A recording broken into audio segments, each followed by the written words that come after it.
Doctor BR Ambedkar ఆశయాలను మహనీయులకు జవహర్ మహాత్మా జ్యోతిబా పూలే, జవహర్ సావిత్రిబాయి పూలే. ఇట్లా ఈరోజు 1927 డిసెంబర్ 25న డాక్టర్ బిఆర్ అంబేద్కర్ మహదిలో మనుస్మృతిని దహనం చేసినటువంటి రోజు కాబట్టి ఈరోజు కూడా కుల సమానతల నిర్మూలన పోరాట సమితి మనుస్మృతి రాజ్యాంగం అనే అంశం మీద మన సంఘ కార్యకర్తలకు ప్రజలకు ఒక అవగాహన కోసమని ఒక సదస్సు రూపంలో ఏర్పాటు చేసుకోవడం జరిగింది. ఈ సదస్సుకు అధ్యక్షత వహిస్తున్నటువంటి కుల సమానతల నిర్మూలన పోరాట సమితి రాష్ట్ర అధ్యక్షులు మునిమిళ్ళ రాజన్న, ముఖ్య అతిథిగా వక్తగా వచ్చినటువంటి హైదరాబాద్ సెంట్రల్ యూనివర్సిటీ ప్రొఫెసర్ మన డాక్టర్ కేవై రత్నం సార్, సావిత్రిబాయి పూలే మహిళా సంఘం నాయకురాలు ఈరపాక సైదమ్మ, కుల సమానతల నిర్మూలన పోరాట సమితి రాష్ట్ర ప్రధాన కార్యదర్శి జె చక్రవర్తి, రాష్ట్ర సహాయ కార్యదర్శి ఈరపాక గోవింద్, ఇంకా మిత్రులు కేఎన్పిఎస్ నాయకులు మోహనకృష్ణ ఇస్తన్న ఉన్నారు, చిత్తనూరు ఇథనాల్ కంపెనీ వ్యతిరేక పోరాట కమిటీ నాయకులు రామచంద్రయ్య అలీసా, మరియు ట్రాక్టర్ కోసం పోరాడినటువంటి యోధుడు మన శాంతన్న మన మధ్య ఉన్నాడు. అట్లనే సుశ్రుత దేవర్స్ పోరాటంలో క్రియాశీలకంగా ఉండి తమ అక్క బాబు కోసం పోరాడిన వీక్షణ్ మిత్రుడు చక్రి, అందరికీ కూడా కుల అసమానతల నిర్మూలన పోరాట సమితి నుండి సామాజిక ఉద్యమ వందనాలు, జై భీములు ఆసనాలు. మిత్రులారా, చాలా తక్కువ సంఖ్యలో మనం ఒక 10-12 మందిని ఇక్కడ కూర్చున్నాం. సరే, చూడడానికి చాలా నిరుత్సాహంగా కానీ లేదా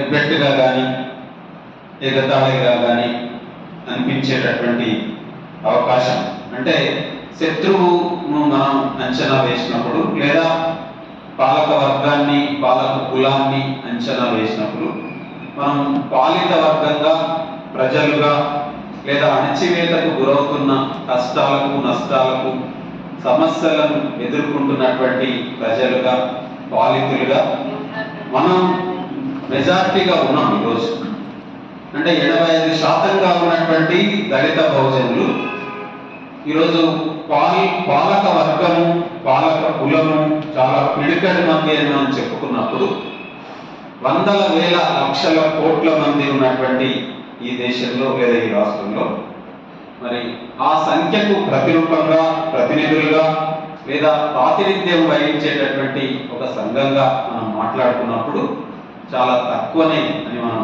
అని అని ఎవరైనా అనుకోవచ్చు, మనం కూడా అనుకుంటున్నాం. అట్లా అనుకుని నిరుత్సాహపడాల్సినటువంటి అవసరం అయితే లేదు. ఎందుకంటే ఈరోజు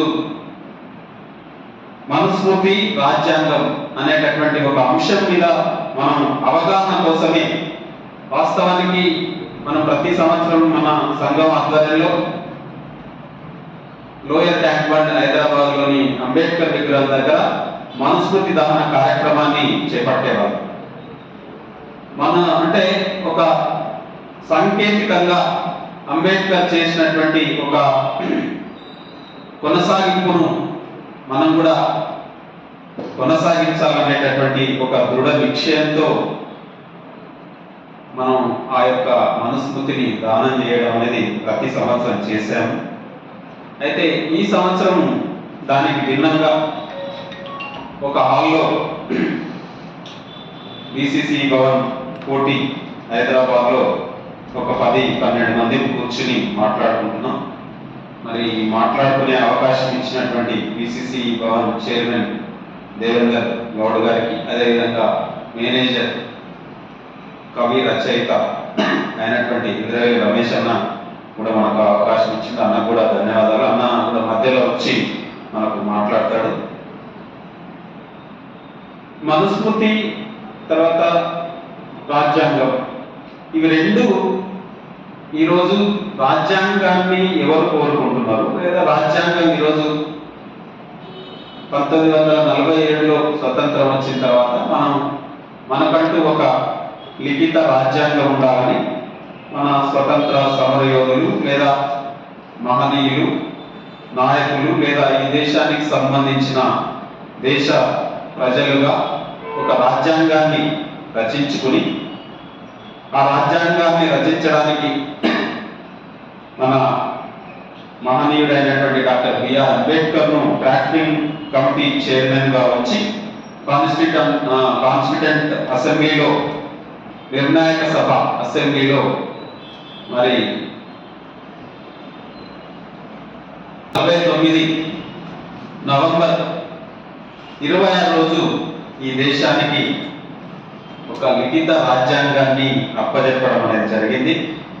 మరి రాజ్యాంగం అమల్లోకి 1950 జనవరి 26 నుంచి మనకు ఆ రాజ్యాంగం అమల్లోకి వచ్చింది. మరి ఈ మధ్యన మోడీ నవంబర్ 26ను రాజ్యాంగ పరిరక్షణ దినోత్సవంగా కూడా ప్రకటించడం జరిగింది. అదేవిధంగా మోడీ ప్రధానమంత్రి అయిన తర్వాత పార్లమెంట్కి వెళ్ళేటప్పుడు పార్లమెంటు కడపకు మొక్కి ఆయన వెళ్ళాడు. తర్వాత అంబేద్కర్ను పదే పదే ప్రస్తావిస్తూ అంబేద్కర్ యొక్క గొప్పతనాన్ని కీర్తిస్తూ ఆయన పుట్టినటువంటి ప్రదేశము, ఆయన అంత్యక్రియలు జరిగిన ప్రదేశము, ఆయన ఇంగ్లాండ్లో చదువుకున్నటువంటిది, తర్వాత బౌద్ధాన్ని తీసుకున్నటువంటిది, ఇట్లా 5 స్థలాల పంచ తీర్థ అని 2017లో ప్రకటించడం కూడా జరిగింది.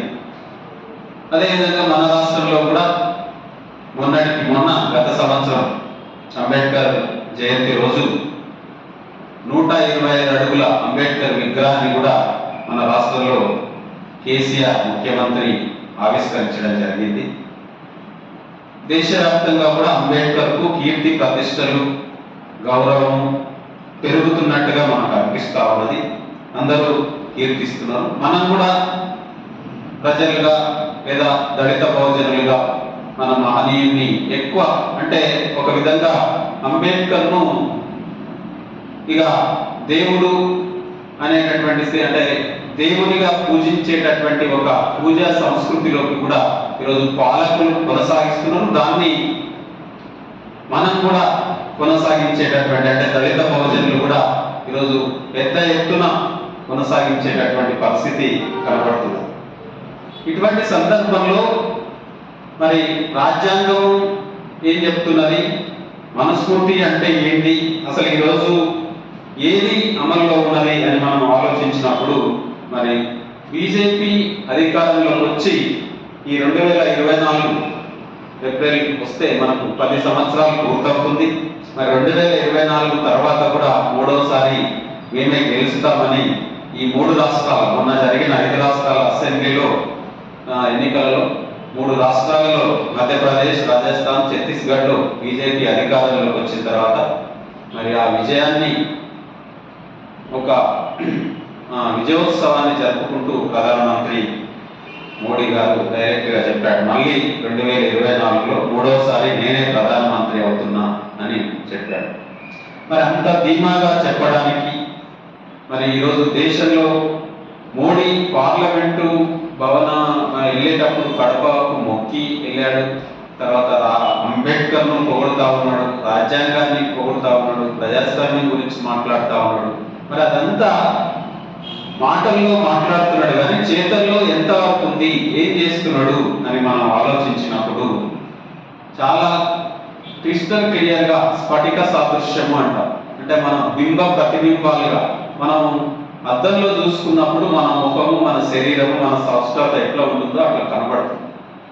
మరి నిజానికి మోడీ అన్నట్టుగా మరి ఆయన నిలబడి అద్దంలో చూసుకున్నప్పుడు ఆయన చెప్పిన విషయాలన్నీ మళ్ళీ మనకు సంకేతంగా ఏదైతే మాట్లాడుతున్నాడో, ఏదైతే ఆచరిస్తున్నాడో మరి ఆ మాటకు ఆచరణకు సేమ్ బింబ ప్రతిబింబంగా ఉన్నదా అని మనం ఆలోచించినప్పుడు మరి మోడీ అయితే అద్దంలో నిలబడ్డాడు కానీ మోడీ రూపం అంతా కూడా అది ప్రజాస్వామ్యయుతంగా లేదా ఆయన మాట్లాడుతున్నటువంటి తీరుగా కాకుండా చాలా వికృతంగా, క్రూరంగా, దుర్మార్గంగా, అప్రజాస్వామికంగా ఆయన కేవలం ముసుగు అంటే రోజుకు 5-6 సార్లు ఆయన తన డ్రెస్సును మార్చుకుంటా ఉన్నాడు. మరి డ్రెస్సును మార్చుకున్నంత ఈజీగా ఆయన ఆచరణలో చాలా ఎప్పుడూ లేనటువంటి ఒక పాలన ఈ 10 సంవత్సరాలలో మనం చవి చూడడం జరిగింది. అట్లా చవి చూడడానికి కారణం ఏంటి అని మనం ఆలోచించినప్పుడు చేస్తున్నటువంటి పనులను ఈరోజు పార్లమెంటులో ఒక 4-5 బిల్లులను ఈ మధ్యన ప్రధాన ఎన్నికల కమిషనర్కు సంబంధించిన బిల్లును, తర్వాత ఇంతవరకు మనకు న్యాయ విచారణ, నేర విచారణ జరిగేటప్పుడు కోర్టులలో సాక్ష్యం చెప్పడానికి, తర్వాత క్రిమినల్ ప్రొసీజర్ కోడ్ అని, ఇండియన్ పీనల్ కోడ్ అని, తర్వాత ఇండియన్ ఎవిడెన్స్ యాక్ట్ అని 3 యాక్ట్లు ఉన్నాయి. 1860, 1872, 1868.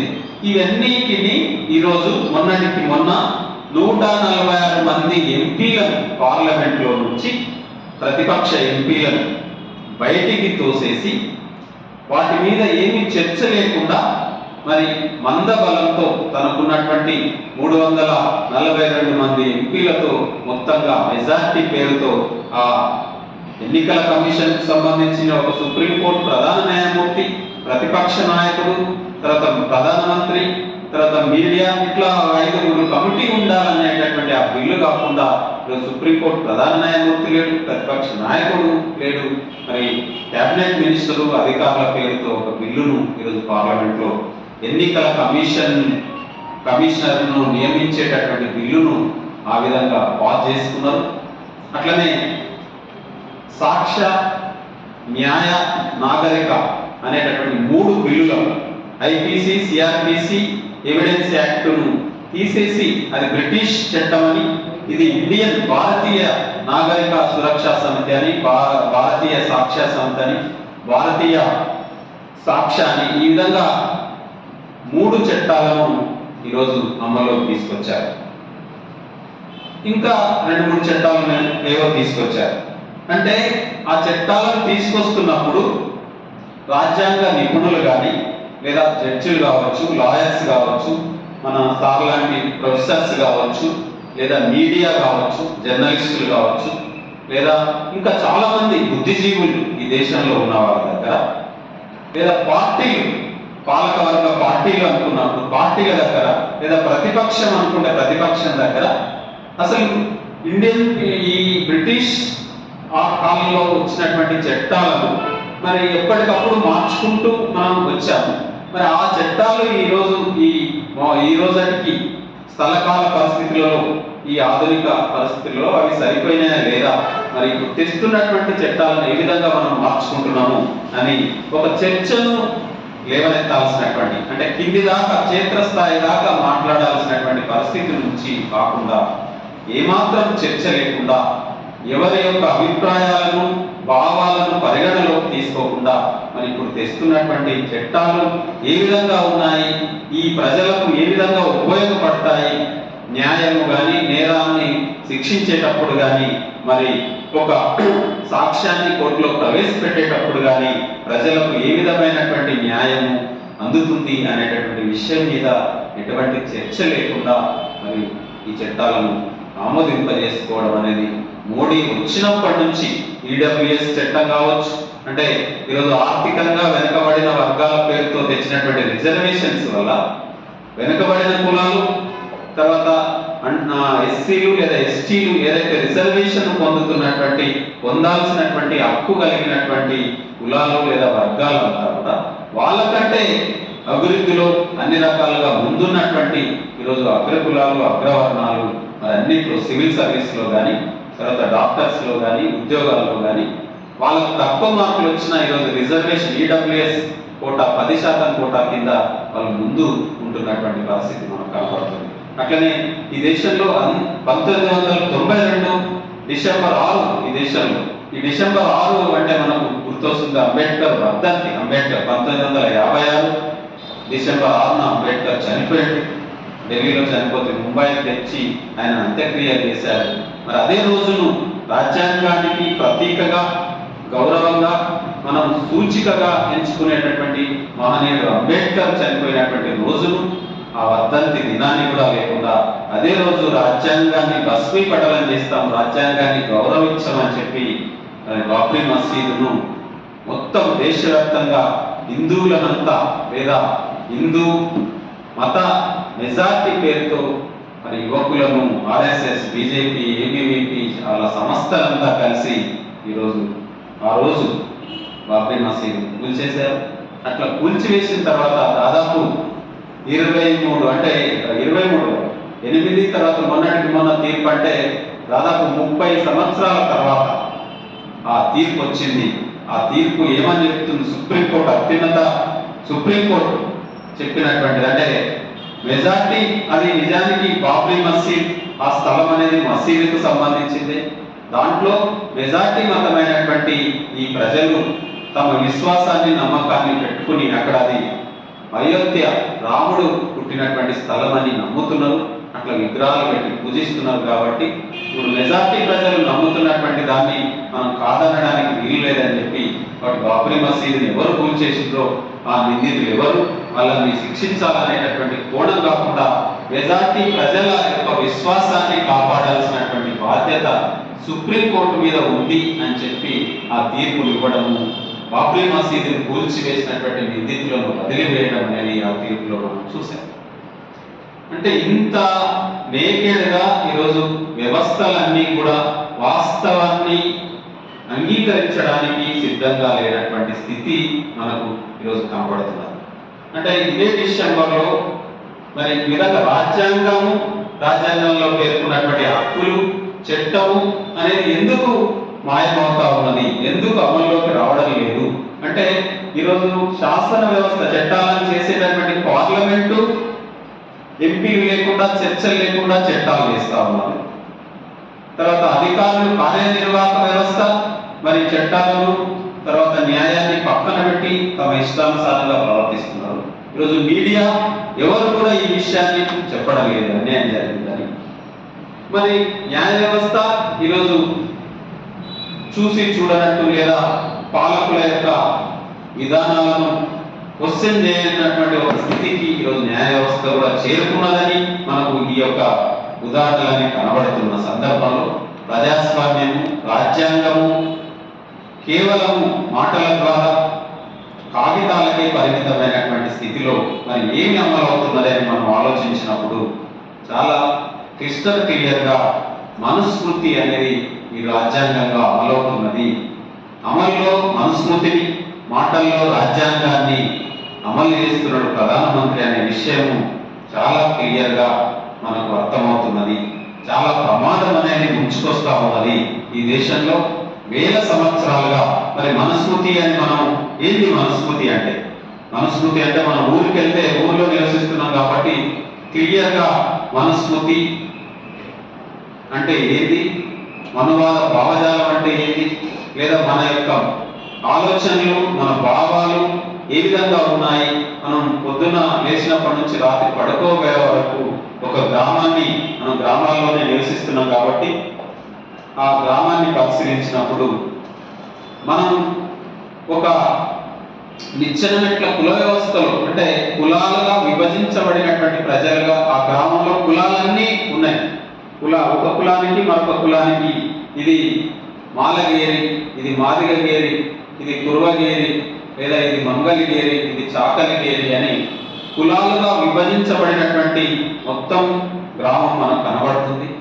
మరి ఆ కులాలలో మన కులం యొక్క స్థానం అంటే మనం అనుకుంటున్నాం, మన కులాన్ని అంటే మనం ఏ కులంలో పుట్టినాం, మన కులం యొక్క స్థానం ఏంటి అని మనం ఆలోచించినప్పుడు పైన మనకంటే పైన కొన్ని కులాలు ఉన్నాయి, అగ్రవర్ణాలు లేదా అగ్ర కులాలు అని మనం అనుకుంటున్నాం. మనకంటే కింద కొన్ని కులాలు ఉన్నాయి, అవి కింది కులాలు లేదా అణగారిన కులాలు లేదా అంటరాని కులాలు అని మనం అనుకుంటున్నాం. అట్లా అనుకున్నప్పుడు మనం కొందరిని మోస్తున్నాం, కొందరిని ఎత్తుకున్నాం పైన, కొందరిని తంతున్నాం కింద. అంటే కొందరిని మోస్తున్నాము, కొందరిని తంతున్నాం. ఏ కులమైనా ప్రతి కులం కూడా చేస్తుంది. కొన్ని కులాలనేమో నెత్తి మీద పెట్టుకుని మోస్తున్నది, కొన్ని కులాలనేమో అంటే తన కులం కిందన ఉన్నటువంటి కులాలను తంతున్నది, అణిచివేస్తున్నది, అవమానిస్తున్నది. మరి ఎందుకు ఈ విధంగా జరుగుతున్నది అంటే ఒక అసమానతల పునాది అనేది ఈ కుల వ్యవస్థకు, అంటే కుల అసమానతలు అని మనం, ఈ కుల అసమానతలు నిజమైనవే కాదు, దేవుడు సృష్టించాడు. అంటే దైవత్వాన్ని, అంటే దేవుడు అసమానతలతో ఈ కుల వ్యవస్థలను, అంటే బ్రాహ్మణులు, క్షత్రియులు, తర్వాత వైశ్యులు, శూద్రులు, అతిశూద్రులు, ఈ విధంగా వర్ణ వ్యవస్థను స్వయంగా నేనే సృష్టించానని చెప్పి భగవద్గీతలో శ్రీకృష్ణుడు చెప్తాడు. మరి అదేవిధంగా వేదాలలో కూడా మరి శ్లోకాల ద్వారా చెప్పడం, అంటే దేవుడే ఈ వ్యవస్థను ఒక విధంగా చెప్పాలనుకున్నప్పుడు హిందూ మతము, హిందువులు అని మనం చెప్పుకున్నప్పుడు ఈ హిందూ మత గ్రంథాలని ఏవైతే భగవద్గీత కానీ, మహాభారతం కానీ, భాగవతం కానీ, రామాయణం కానీ, అంటే ఈ పురాణ ఇతిహాసాలన్నీ ఏదైతే హిందువులు గౌరవంగా కొలిచేటటువంటి ఆ ఇతిహాసాలు, చూసేటటువంటి ఇతిహాసాలన్నీ కూడా ఈరోజు కుల వ్యవస్థను దేవుడే సృష్టించాడు కాబట్టి మనం అంతా కూడా పాటించాలి. అంటే కింద ఉన్నటువంటి కులాల మీద దాడులు చేయడం అనేది పైన కులం యొక్క హక్కు, ఆ పై కులము అది చేసేది సరి అయినదే. కాబట్టి అగ్రవర్ణాలు, అగ్రకులాలు లేదా పైన ఉన్నటువంటి ఏదైతే ద్విజులని 2 సార్లు పుట్టినటువంటి కులాలని, బ్రాహ్మణులు కానీ, క్షత్రియులు కానీ, వైశ్యులు కానీ వాళ్ళు జందెం వేసుకుంటున్నారు. జందెం వేసుకోవడం అంటే ఆ కులంలో పుట్టడమే కాకుండా మళ్ళీ 2వసారి దేవుడు పుట్టించినట్టుగా ఆ పుట్టినటువంటి వాళ్ళు ద్విజులు. ఆ ద్విజులు అనేవి చాలా ఉన్నతమైన వాళ్ళు, గౌరవింపదగిన వాళ్ళు. కాబట్టి వాళ్లకు ఈ శూద్రులు కానీ, అతిశూద్రులు కానీ సేవ చేయాలని చెప్పి ఈ శూద్రులు, అతిశూద్రులు అనేటటువంటి ఈ కుల వ్యవస్థ మడిగట్టుకున్నటువంటి ఆ కుల వ్యవస్థను మొత్తంగా కూడా ఈ శూద్రులలో మరి సేవలు చేసేటటువంటి మనుషులనంతా కూడా వేల కులాలుగా మార్చడం అనేది జరిగింది. ఈ కుల వ్యవస్థ అనేది అసమానతల పునాది మీద నిచ్చెనమెట్ల కుల వ్యవస్థగా ఏర్పడింది. దీనికి దైవత్వం అనేది, దేవుడు అనేటటువంటి భావనను ఆపాదించడం జరిగింది. మరి అదేవిధంగా ఎవరైనా కింది కులాలు తప్పు చేస్తే ఎటువంటి శిక్షలు ఉన్నాయి, మరి పై కులాలు తప్పు చేస్తే ఎటువంటి శిక్షలను చూసినప్పుడు పైకి వెళ్ళే కొలది మనకు సౌకర్యాలు, గౌరవాలు పెరుగుతాయి, శిక్షలు తగ్గుతాయి. కిందకి వచ్చేసరికి శిక్షలు పెరుగుతాయి, గౌరవాలు, సౌకర్యాలు తగ్గుతాయి. ఇప్పుడు మనం ఒక బ్రాహ్మణుడు తప్పు చేస్తే ఏం చేయాలని మనుస్మృతి చట్టం, అది కుల వ్యవస్థను పాటించాలి అనేదాని, అంటే మనుస్మృతిలో క్లియర్గా ఎట్లా ఈ పాలన, గ్రామం ఎట్లా ఉండాలి, పట్టణం ఎట్లా ఉండాలి, రాజు రాజ్యాన్ని ఏ విధంగా పాలించాలి, రాజు కానీ, మంత్రి కానీ ఆ రాజరిక వ్యవస్థలో లేదా మధ్యయుగాల్లో కానీ, ప్రాచీన యుగంలో కానీ ఏ విధంగా పాలించాలి అని క్రీస్తు శకం 2వ శతాబ్దిలో మనకు మనుస్మృతి అనేటటువంటి దాన్ని క్లియర్గా అప్పుడు ఉన్నటువంటి సామ్రాజ్యంలో, గుప్తుల యుగంలో మనకు కనబడుతుంది. మరి ఆ మనుస్మృతిలో ఎవరెవరికి ఏమేమి శిక్షలు విధించాలని చూసినప్పుడు బ్రాహ్మణులు తప్పు చేస్తే వాళ్ళను క్షమించి వదిలివేయడమే కాదు, 1000 నాణ్యాలు ఇచ్చి ఆయనకు బతకడానికి భవిష్యత్తులో ఇచ్చి ఆయన ఊరు నుంచి పంపించాలి. అదే తప్పు వేరే వాళ్ళు చేస్తే, ఏం తప్పు చేస్తే వాళ్ళని ఏ విధంగా శిక్షించాలి అనేటటువంటి, ఒకవేళ పై కులానికి సంబంధించినటువంటి స్త్రీతో సంబంధం పెట్టుకుంటే అంగాలను మొత్తం తెగొట్టాలి. అందుకే మనం తెలంగాణలో కులాంతర వివాహాలను చేసుకున్నాం. అంటే ఈ కులాంతర వివాహాలు చేసుకున్నప్పుడు ఏం చేశారు, వాళ్ళని అంటే చంపేశారు. మరి ఆ చంపేసేటటువంటి అధికారం హక్కు ఎవరికి ఇచ్చారంటే మనుస్మృతిలో చాలా క్లియర్గా అదే చేయమన్నారు. కాబట్టి ఆ భావజాలం వేల సంవత్సరాలుగా మన మెదడులో కొనసాగుతూ ఉన్నది. మనమైనా ఈరోజు మనం మనువాద భావజాలం అనేది కేవలం అగ్రవర్ణాలకు, అగ్రకులాలకు మాత్రమే పరిమితమై లేదు.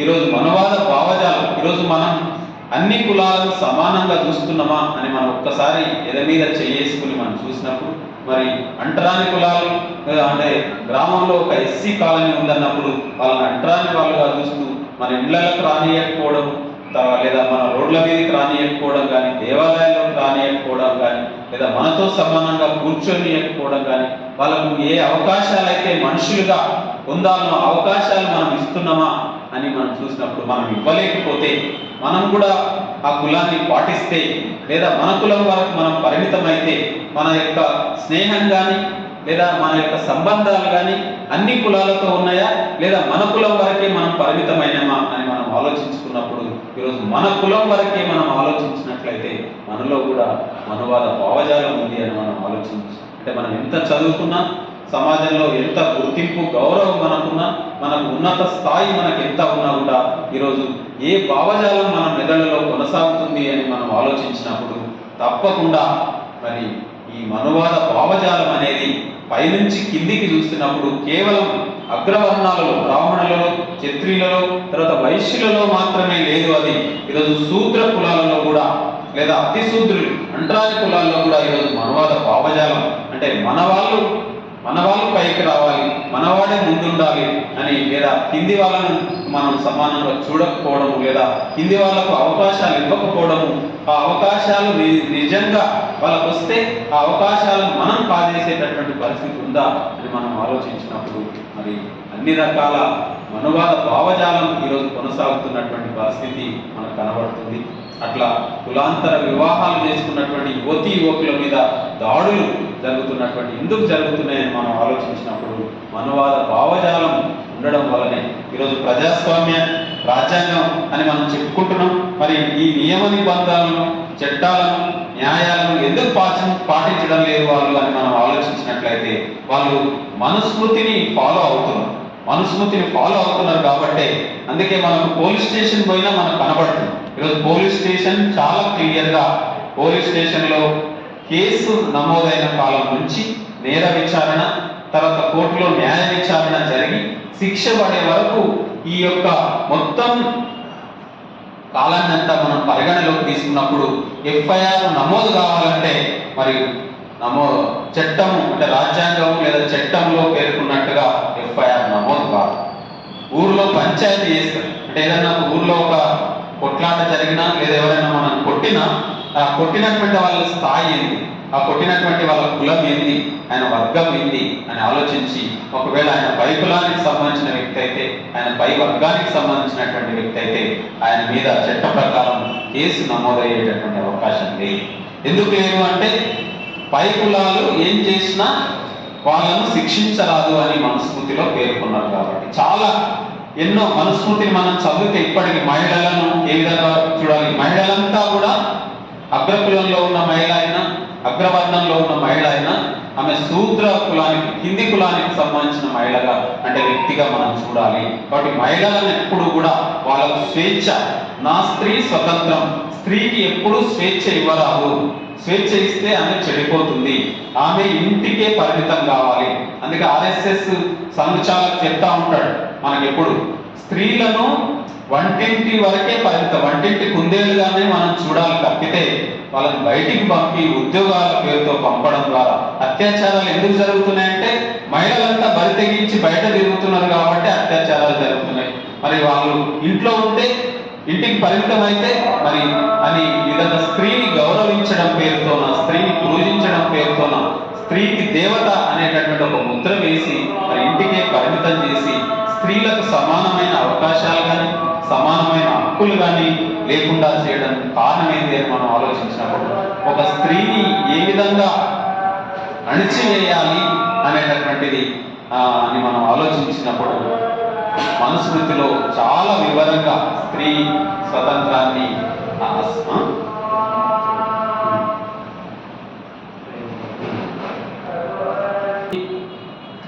అనేది ఈరోజు మనం అది చదవకపోయినా, దాంట్లో ఏముందో తెలుసుకోకపోయినా డే టు డే రోజువారీగా అమలులో ఉన్నటువంటి విధానాలను, గ్రామంలో జరుగుతున్నటువంటి పరిణామాలను మనం రిసర్చ్ చేస్తే, ఇప్పుడు స్టూడెంట్స్ ఏదైనా యూనివర్సిటీ స్టూడెంట్స్ కావచ్చు, లేకపోతే ఎవరైనా ఇంట్రెస్ట్ ఉంటే గ్రామంలో ఒక సంఘటన జరిగినప్పుడు ఆ సంఘటనలో ప్రజాస్వామ్యం అంటే రాజ్యాంగంలో పేర్కొన్న ప్రజాస్వామ్య విలువలు అంటే స్వేచ్ఛ కానీ, సమానత్వం కానీ, సోదర భావం కానీ ఎంత ఉంది, లేదా అది న్యాయబద్ధంగా లేదా ఒక మంచితనంతో ఒక సంఘటనలో ఎవరెవరు ఏ విధంగా వ్యవహరించారు, అంటే పెద్దలు అనుకునే వాళ్ళు అక్కడ ఉన్నటువంటి గ్రామ పెద్ద, సర్పంచ్ కావచ్చు లేదా ప్రజాప్రతినిధి, ఎమ్మెల్యే కావచ్చు, ఎవరైనా కావచ్చు, అట్లనే ఒక ఉద్యోగస్తుడు అనుకున్నప్పుడు లేదా చదువుకున్న వ్యక్తి అనుకున్నప్పుడు లేదా ఆయన ఏ కులానికి సంబంధించిన వ్యక్తి, అంటే ఒక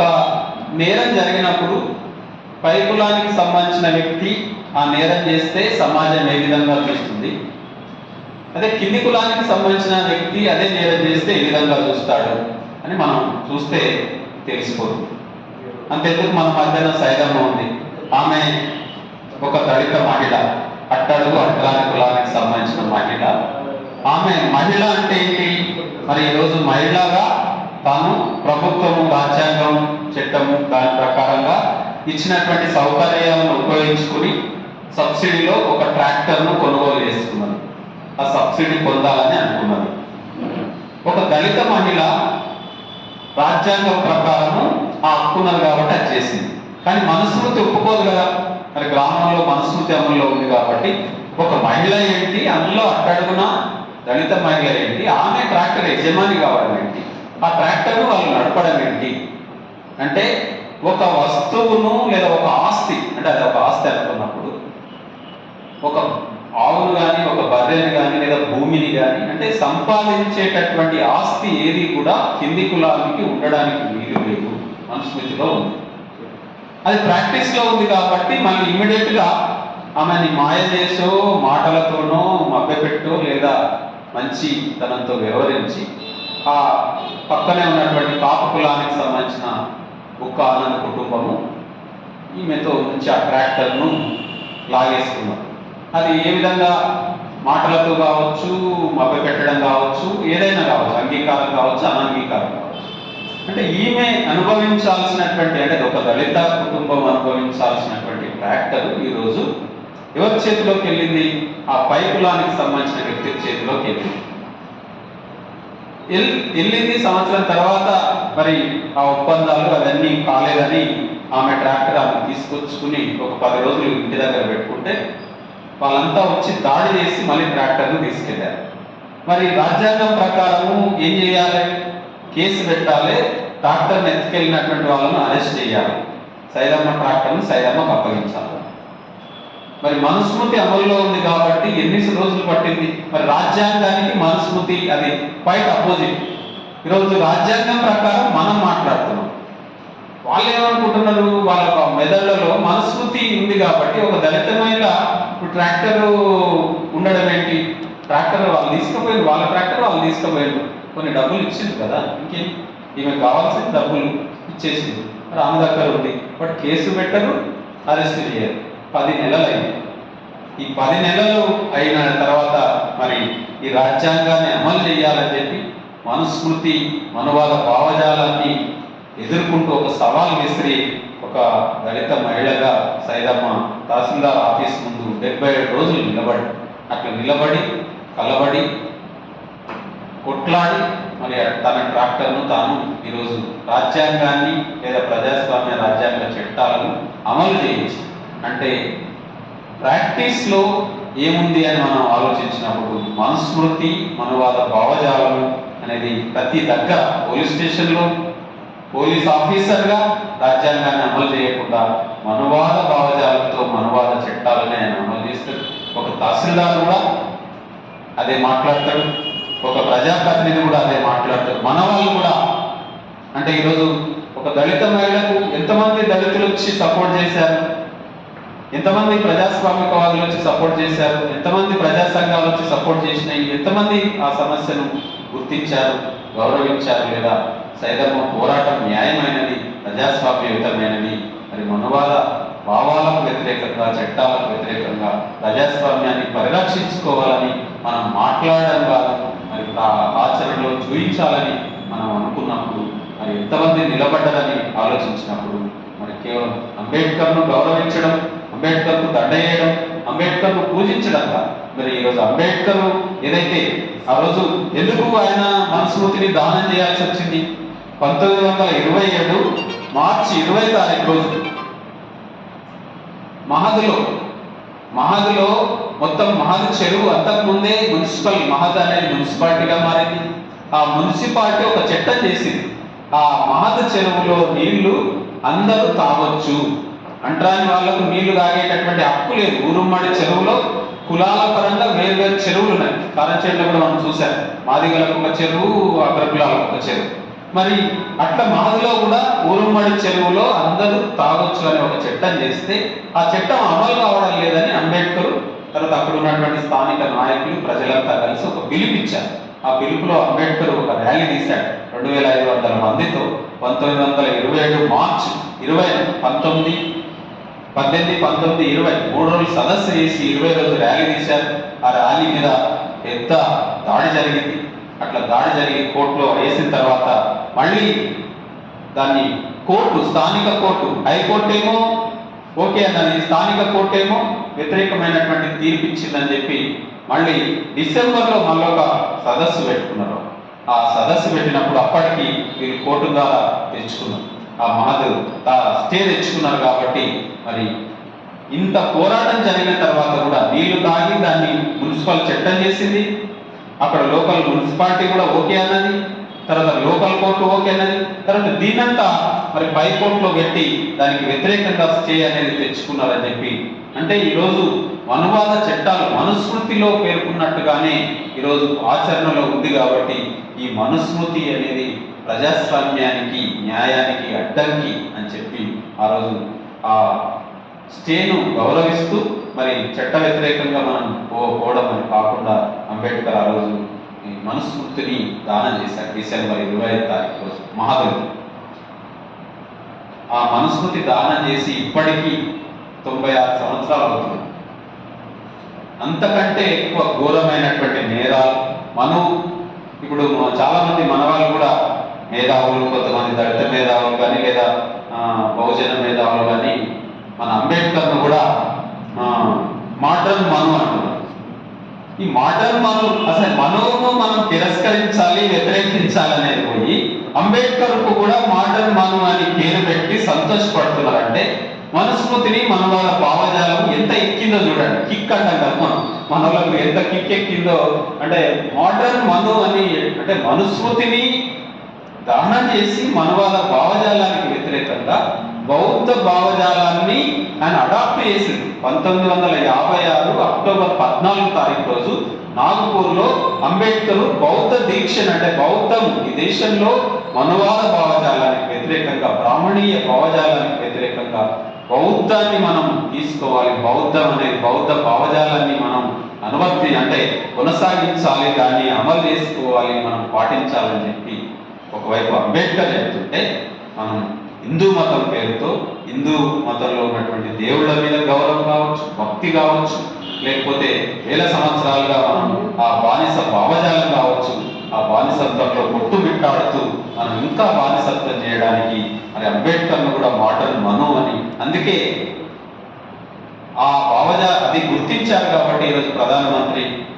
అంబేద్కర్ను మను అంటే మోడర్న్ మను చేయడానికి ప్రయత్నం చేస్తా ఉన్నారు. అందుకే 125 అడుగుల విగ్రహం అంటే ఈరోజు మనం రాజస్థాన్ హైకోర్టులో మను యొక్క విగ్రహం ఉంది.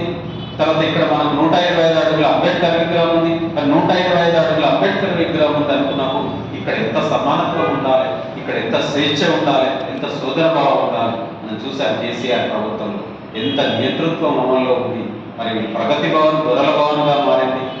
ప్రతి కలెక్టరేట్ కూడా చిన్న దొరల భవన్లుగా మారిపోయినాయి. మరి ప్రజా పాలన లేకుండా పోయింది. ప్రతి అధికారి కూడా కలెక్టర్ ఒక దొరనే, మరి ఈరోజు ఎస్పీ ఒక దొరనే, మరి స్థానిక ఎస్ఐ కూడా ఒక దొరలాగా మరి 10 సంవత్సరాల్లో మనం చూసాం. 9.5 సంవత్సరాలు అంటే అంబేద్కర్ ఒకవైపు ఎంత అడుగులు విగ్రహం ముందుకెళ్తుంటే మరి ఈరోజు భావజాల పరంగా మరి ప్రజాస్వామ్యం అంత లోతుల్లోకి కప్పివేయబడతా ఉన్నది అనేటువంటి విషయాన్ని మనం అర్థం చేసుకోవాలి. కాబట్టి ఆ రకంగా మనం చూసినప్పుడు మన మెదళ్ళంతా కూడా మారాల్సినటువంటి అవసరం ఉంది. మన భావజాలం అంతా కూడా మారాల్సినటువంటి అవసరం ఉంది. మన చరిత్రను పరిశోధించాల్సినటువంటి అవసరం ఉన్నది. మరి మన విశ్వాసాలను, నమ్మకాలను కూడా ఒకసారి వేరీ చేసుకోవాల్సినటువంటి అవసరం ఉన్నది. మనని తన్నేటటువంటి, మనని తొక్కేటటువంటి, మనని చంపేటటువంటి వాళ్ళే మనకి ఈరోజు దేవుళ్ళై కూర్చున్నారు. మీరు దేవుళ్ళని మీరు ఏదైతే అనుకుంటున్నారో ఆ దేవుళ్ళు ఏ విధంగా అంటే మనం ఒక హేతుబద్ధంగా చారిత్రకంగా వాస్తవంగా ఉన్నట్లు మనం ఆలోచించినప్పుడు మరి దాని యొక్క చరిత్రను కూడా మనం చూడాల్సినటువంటి అవసరం ఉన్నది. మరి భావజాలాన్ని కూడా మనం మార్చుకోవాల్సినటువంటి అవసరం ఉన్నది. అట్లా మార్చుకోకపోతే ఈరోజు మన వాళ్ళ చేతనే మన వేలితో మన కంటిని పొడిపించేటటువంటి అవకాశమే ఉన్నది. కాబట్టి మనం ఈరోజు ప్రాక్టీస్లో వెళ్ళాలనుకున్నప్పుడు మనం ఆచరించాలని, మనం మనుషులుగా మానవతావాదం, ఈరోజు మనవాదం కాదు మానవతావాదం కావాలి, మనవాదం కాదు మనం ప్రజాస్వామ్యం కావాలి, సోదర భావం కావాలి, అమానవీయత కాదు అసమానత కాదు సమానత్వం కావాలి, సమానవీయత కావాలి అని మనం కోరుకుంటే మనువాద భావజాలానికి వ్యతిరేకంగా, కులానికి వ్యతిరేకంగా, హిందూ మతానికి వ్యతిరేకంగా, హిందూ మతోన్మాదానికి వ్యతిరేకంగా, అంటే బాబ్రీ మసీదును కూల్చిన చోట మళ్ళీ బాబ్రీ మసీదు నిర్మించాలి అనేటటువంటి డిమాండ్ మనం చేయాలి. అట్లనే ఏ రకంగా అంటే ఈరోజు చర్చ అనేది ఉండాలి, ప్రజాస్వామ్యం అనేది ఉండాలి, అందరి అభిప్రాయాలకు భావాలకు గౌరవించాలి. మనకు భిన్నమైనటువంటి భావాన్ని మనం ప్రకటించినప్పుడు దాన్ని వినాలి, దాన్ని చర్చకు పెట్టాలనేటటువంటి ఒక ప్రజాస్వామ్య భావజాలాన్ని పెంపొందింపజేసుకోవాలి. అట్లనే మనం ఒక సంఘం అయినప్పుడు ఈ సంఘంలో ఒక నాయకుడు మాత్రమే, ఆ నాయకుడు చెప్తేనే విన్నాం అనుకోండి, అది కూడా మనవాద భావజాలం. మరి 10 మంది నాయకులుగా మనము 10 మంది యొక్క 10 మంది యొక్క ఆలోచనలకు, 10 మంది యొక్క భావనలకు కూడా అక్కడ గుర్తింపు ఉండాలి, అక్కడ గౌరవం ఉండాలి, మరి అందరికీ సమానత్వం ఉండాలి. కాబట్టి సంఘము అని మనం విరుద్ధమైన అంటే మనవాద భావజాలానికి, నియంతృత్వ భావజాలానికి, ఆధిపత్య భావజాలానికి, అగ్రకులానికి, అగ్రవర్ణానికి, అగ్రవర్గానికి వ్యతిరేకంగా మనం ఒక సంఘాన్ని నడుపుతున్నప్పుడు మరి మనలో ఆ మనువాద భావజాలానికి సంబంధించినటువంటి గుర్తులు కానీ అవశేషాలు కానీ ఎక్కడున్నాయని మనం బేరీజు చేసుకోవాలి, ఆలోచించాలి, అర్థం చేసుకోవాలి, అవగాహన చేసుకోవాలి. అట్లా చేసుకోకపోతే మనం ఎంత పెద్ద ఉన్నత స్థాయిలో మనం ఎంత పెద్ద నాయకులమైనా, ఎంత పెద్ద ఉద్యోగమైనా, ఎంత పెద్ద ప్రజాప్రతినిధి అయినా, లేదా ఎంత పాలకవర్గమైనా తప్పకుండా మళ్ళీ ఈరోజు బీజేపీ 2 సార్లు అధికారంలోకి రావడానికి, 3వసారి అధికారంలోకి వస్తానని ప్రకటించడానికి కారణం ఏంటి అని మనం ఆలోచించినప్పుడు ఈరోజు దళిత బహుజనుల్లో కూడా మనవాద భావజాలం అనేది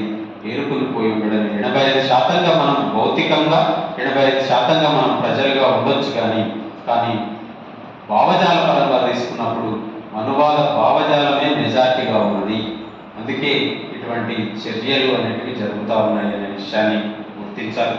అందుకే మీరు ఇక్కడ హాజరైనటువంటి మిత్రులు లేదా మన సంఘ ఉత్తర అయితే అది దక్షిణ, మనం రాజ్యాంగం ఉత్తరంలో ఉంటే మనుస్మృతి దక్షిణ, అంటే 2 క్వైట్ అపోజిట్.